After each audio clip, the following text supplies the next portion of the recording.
Vous pensez peut-être qu'il vous faut un gros budget avant d'avoir des résultats sur Facebook. Mais dans cette vidéo, je vais vous montrer que vous avez la possibilité d'avoir des résultats extraordinaires juste avec un petit budget. Je vais également vous partager la plupart des erreurs que 90% de ceux qui débutent sur Facebook avec un petit budget font au quotidien. Et pour finir, je vais vous partager 4 stratégies que vous pouvez implémenter dès aujourd'hui si vous démarrez sur Facebook avec un petit budget. La première des choses, c'est d'espionner vos concurrents. Quand je dis espionner vos concurrents, tout ce que vous aurez à faire, c'est aller sur la bibliothèque publicitaire de Facebook, taper les mots-clés qui ont rapport avec votre produit ou votre service et analyser les publicités qui tournent déjà depuis plus de 6 mois. Si une publicité tourne entre 3 mois et 6 mois, ça veut dire tout simplement que cette publicité a un truc en plus. Ça veut dire tout simplement que cette publicité fonctionne. Votre rôle, c'est d'analyser cette publicité et de voir la structure du texte publicitaire qui a été utilisé, quels sont les angles marketing et les éléments qui ont été mis en avant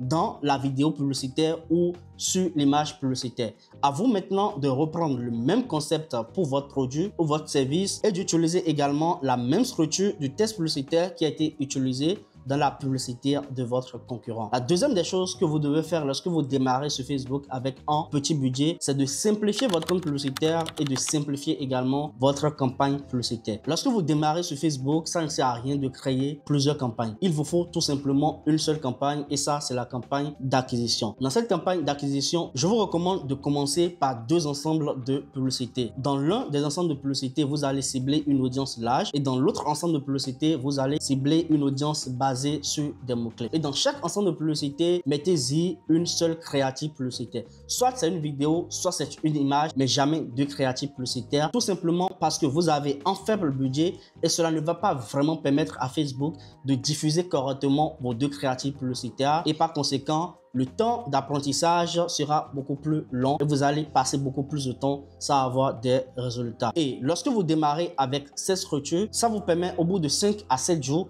de savoir exactement quelle est l'audience qui fonctionne le plus pour votre produit ou votre service. Et si vous arrivez à détecter l'audience qui fonctionne le plus, vous pouvez rediriger tout le budget sur une seule audience et par la suite compléter d'autres créatives publicitaires à cette audience. La troisième chose que vous devez faire ou à ne pas faire lorsque vous démarrez sur Facebook avec un petit budget, c'est lancer une campagne Advantage. Les campagnes Advantage, c'est pour ceux-là qui ont énormément de budget à dépenser. Et les campagnes Advantage sont beaucoup plus utilisées pour scaler. Vous devez utiliser les campagnes Advantage lorsque vous avez déjà de la data dans votre compte publicitaire et que vous pouvez repartir, rebondir sur cette data et aller toucher une audience beaucoup plus large. Donc, la campagne Advantage est à exclure lorsque vous démarrez sur Facebook avec un petit budget. Et pour finir, la quatrième des choses que vous devez faire lorsque vous démarrez sur Facebook avec un petit budget, c'est de bien configurer vos événements de conversion et bien choisir votre objectif d'optimisation. Alors, je sais que la plupart des personnes vont vous dire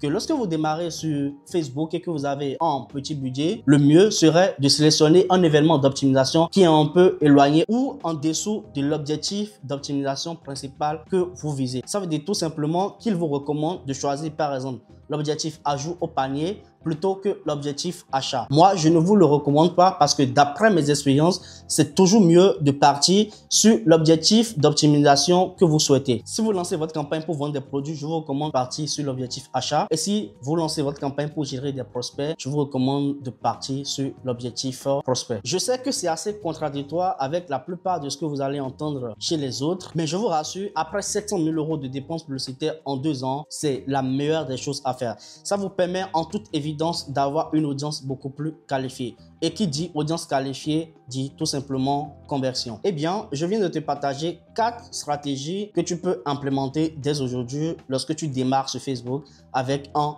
petit budget. Et si c'est ta première fois sur cette chaîne, je suis Lionel Ortiz et je t'aide à passer la barre des 1000 € de dépenses par jour sur Facebook. N'hésite pas à t'abonner et si tu as des recommandations, des sujets que tu aimerais que j'aborde dans mes prochaines vidéos, n'hésite surtout pas, mets-les en commentaire et je vais faire des vidéos spécialement pour te donner des explications. C'était Lionel Ortiz, peace.